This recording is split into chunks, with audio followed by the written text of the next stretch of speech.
Akkam nagaa keessanii egaa gaafiin keessaan nagee tokko immoo akkas jedha jechuudha.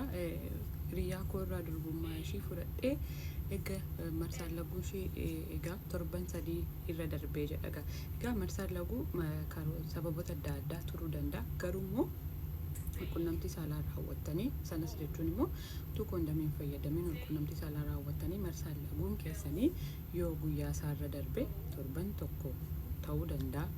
Torban 2 ta'uu danda'a, torban 3 garuu immoo marsaa laguun keessan qunnamtii raawwattanii marsaa laguun keessan yoo ture sana jechuun ulfaa'uu maltu ta'ee fi yeroo isinitti ulfamiti kan jedhu sana adda baafachuutti qabdanidha jechuudha. Ulfamoo ulfamiti isa jedhu mala salphaa ta'een adda baafachuu dandeessu.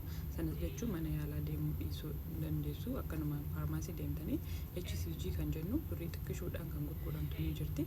Ishiidhaanii manatti ofii keessan of ilaaluu dandeessu. Haala kamiin of ilaallaa akkamiin adda baafanna kan jedhuuf immoo viidiyoon duraan hojjedhee jiruu fi viidiyoo tokko keessa yoo xiqqoo ishee deemtan ni argattu jechuudha. Kanaaf mala salphaa ta'een ofii keessan manatti ulfaa'aa miti kan jedhu adda baafachuu dandeessu.